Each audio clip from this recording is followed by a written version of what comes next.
సంవత్సరములలో ఒకవేళ నీ జీవితం ఫలించలేదేమో, మోడు బారినటువంటి అనుభవాల మధ్యలో ఈ రోజున ఎండిపోయినటువంటి పరిస్థితుల మధ్యలో నీ జీవితం నడిపించబడిందేమో, ప్రవచనాత్మకంగా ఈ దినమున నా దేవుడు మన సంఘానికి ఇస్తున్నటువంటి వాగ్దానం ఏమిటంటే, ఈ రోజున ఈ యొక్క వాగ్దానాన్ని మీ హృదయం అనేటువంటి యొక్క పలుక పైన సువర్ణ అక్షరాలతో రాసుకోనండి. నిశ్చయముగా నా దేవుడు మిమ్ములను మామూలుగా కాదు, దేవుని బిడ్డలారా, మామూలుగా కాదు, ఆయన ఎలా ఫలింపజేస్తానంటున్నాడంటే ఈ సంవత్సరము అత్యధికముగా. ఎలా చెప్పండి, అందరు చెప్పండి, అత్యధికముగా నేను మిమ్మల్ని ఫలింపజేస్తానంటున్నాడండి. భౌతికంగా మీరు ఫలించబోతున్నారు ఈ సంవత్సరం, ఆర్థికంగా మీరు ఫలించబోతున్నారు ఈ సంవత్సరం, ఆధ్యాత్మికంగా మీరు ఫలించబోతున్నారు ఈ సంవత్సరం. నా దేవుడు ఈ సంవత్సరము అన్ని విషయాలలో నా దేవుడు మనలందరినీ కూడా ఫలింప చేయబోతున్నాడు. ఆమేన్. చేతులెత్తి శబ్దం గట్టిగా హల్లెలూయా, హల్లెలూయా.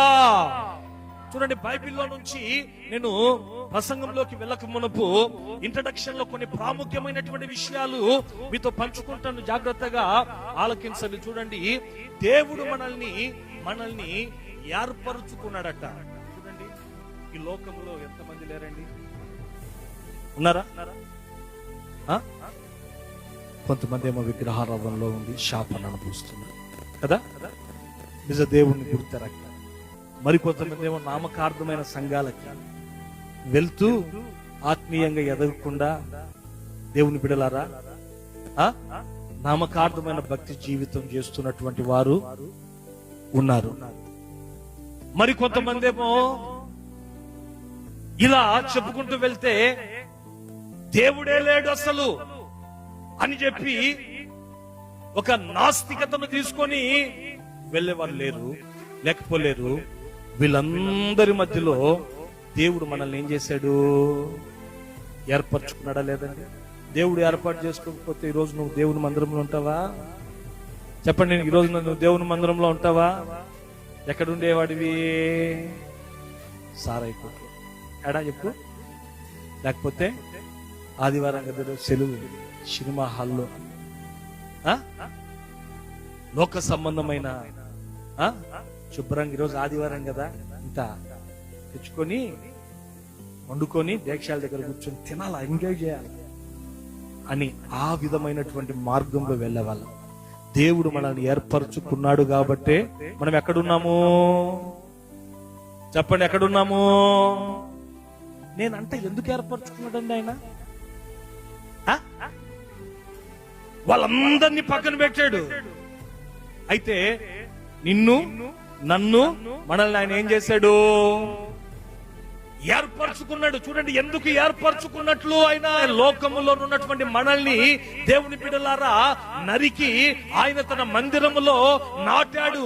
ఆయన ఎందుకు నాటాడు అని మనం చూచినట్లయితే బైబిల్ గ్రంథంలో రాయబడి ఉన్న చక్కటి మాట ఏంటో తెలుసా? చదవండి, బైబిల్లో యోహాను సువార్త 15వ అధ్యాయం, యోహాను సువార్త 15వ అధ్యాయం, యోహాను సువార్త 15వ అధ్యాయం 16వ వాక్యాన్ని చదువుతారు. చూడండి, మీరు నన్ను ఏర్పరచుకోలేదు, మీరు నా పేరట తండ్రిని ఏమి అడుగుతారో అది ఆయన మీకు అనుగ్రహించున్నట్లు మీరు వెళ్ళి ఫలించుటకును మీ ఫలము నిలిచియుండుటకును నేను మిమ్ములను ఏర్పరచుకొని నియమించానట. చూడండి, దేవుడు మనల్ని ఎందుకు ఏర్పరచుకున్నాడో చెప్తున్నాడు. హల్లెలూయా.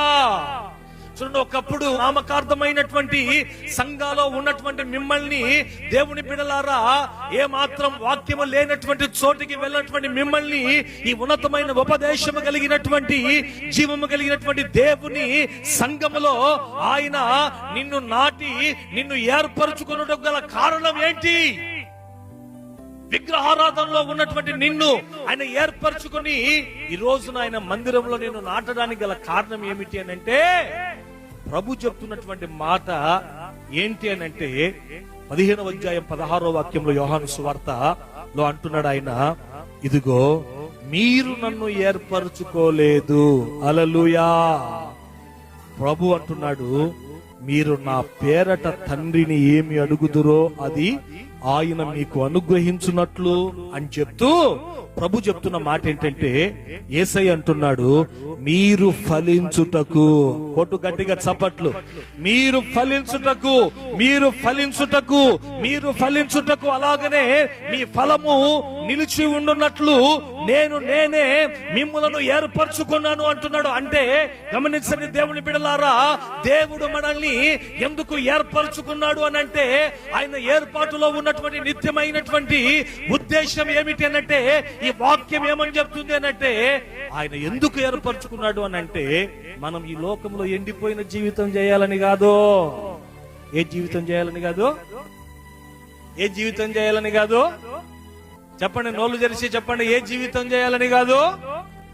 ఆత్మీయంగా, అలాగనే ఆర్థికంగా, ఈ రోజున దేవుని బిడ్డలారా, ఈ రోజున ఆరోగ్య విషయములో ఒక ఎండిపోయినటువంటి జీవితము మనము చేయాలి అని చెప్పి దేవుడు ఈ లోకములో ఉన్న సమస్త జాతులలో నుండి, జనములలో నుండి ఆయన మనల్ని ఏర్పరచుకోలేదు.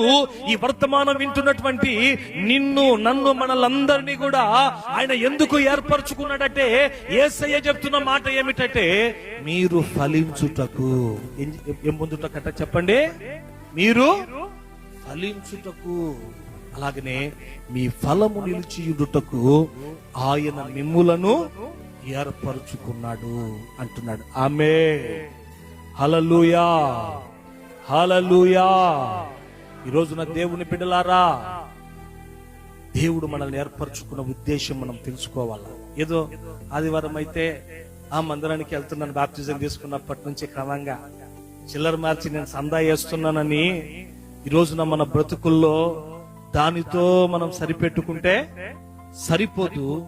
దేవుడు నిన్ను కోరుకునేదేంటో తెలుసా? ఏం కోరుకుంటున్నాడంటే, ఒక ఫలభరితమైనటువంటి జీవితం నువ్వు చేయాలి ఈ లోకంలో. ఆమేన్. అందుకే నిన్ను ఫలింప చేయాలని నన్ను, మనలందరినీ కూడా దేవుడు ఏం చేశాడండి? ఏర్పరచుకున్నాడు. ఆమేన్, ఆమేన్. It is God who appoints his people to be fruitful. ఫలించుటకు ఆయన మనల్ని ఏర్పరచుకున్నాడు.